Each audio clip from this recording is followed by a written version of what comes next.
أعوذ بالله من الشيطان الرجيم بسم الله الرحمن الرحيم قال رب اشرح لي صدري ويسر لي أمري واحلل عقدة من لساني يفقهوا قولي السلام عليكم ورحمة الله وبركاته প্রত্যেক কওমের কাছে কি আল্লাহ তাআলার পক্ষ থেকে সত্য পথের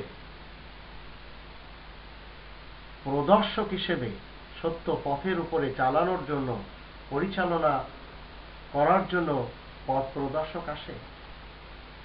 কোরআন আমাদেরকে বলবে 13 নম্বর সূরা আর-রাদ এর 7 নম্বর আয়াতে আল্লাহ বলেন وَيَقُولُ الَّذِينَ كَفَرُوا لَوْلَا أُنْزِلَ عَلَيْهِ آيَةٌ مِّن رَّبِّهِ إِنَّمَا أَنْتَ مُنذِرٌ وَلِكُلِّ قَوْمٍ هَادٍ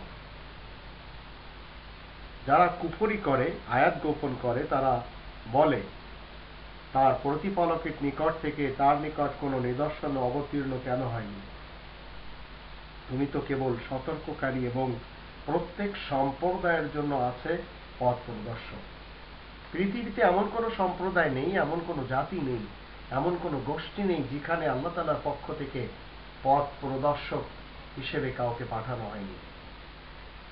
আপনি যদি আপনার এলাকায় মনে করেন যে আপনার পূর্বে কেউ কোরআনের কথা বলেনি, তাহলে আজ আপনি এই আয়াতকে প্রমাণ করার জন্য আপনি নিজেই পথ প্রদর্শক হিসেবে কাজ করতে থাকুন এবং কোরআনের মাধ্যম দিয়ে জাতিকে সতর্ক করার জন্য চেষ্টা সাধনা করে যান। আপনাকে এবং আমাকে উঠতে হবে এই পৃথিবীবাসীর সামনে কোরআনের মেসেজকে প্রচার করার জন্য, প্রসার করার জন্য। যদি আপনি এবং আমি এটা বিশ্বাস করি যে কোরআনের আলো প্রত্যেকটি মানুষের ঘরে ঘরে জ্বালাতে হবে, কোরআনের আলো প্রত্যেকটি মানুষের জীবনে জ্বালাতে হবে, তাহলে আপনার উচিত আপনি আপনার ফ্যামিলির লোকদের জন্য একজন হিদায়াতকারী হিসেবে, পথ প্রদর্শক হিসেবে এই কোরআনের আয়াতের মাধ্যম দিয়ে আপনি তাদেরকে সৎ পথে পরিচালিত করেন। কোরআনের 66 নম্বর সূরা আর-তাহরীমের 6 নম্বর আয়াতে আল্লাহ বলেন, ইয়া আইয়ুহাল্লাযীনা আমানু কু আনফুসাকুম ওয়া আহলিকুম নারা।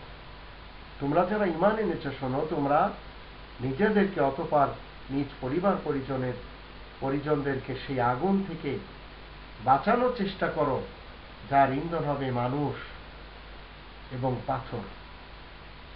ওয়াকুদুহান নাস ওয়াল হিজারা। আপনি এবং আমি যদি এই কোরআনের মাধ্যম দিয়ে নিজেকে এবং নিজের ফ্যামিলির লোকদেরকে বাঁচানোর চেষ্টা না করি, তাহলে পরকালে অবশ্যই ধরা খেতে হবে। আল্লাহ আমাদের সবাইকে পরকালের আযাব থেকে রক্ষা করুন এবং হিদায়াতের কথা আমরা যেন প্রসার করতে পারি, আর সেই কথাগুলি যেন রাসূল কারীমের মুখের বাণী যা কোরআনে রয়েছে সেই বাণী ব্যতীত অন্য কোনো কিছু না হয়। 69 নম্বর সূরা আল-হক এর 40 নম্বর আয়াতে আল্লাহ বলেন, ইন্নাহু লাকাউলু রাসূলিন কারীম। নিশ্চয়ই কোরআন সম্মানিত রাসূলের মুখের বাণী।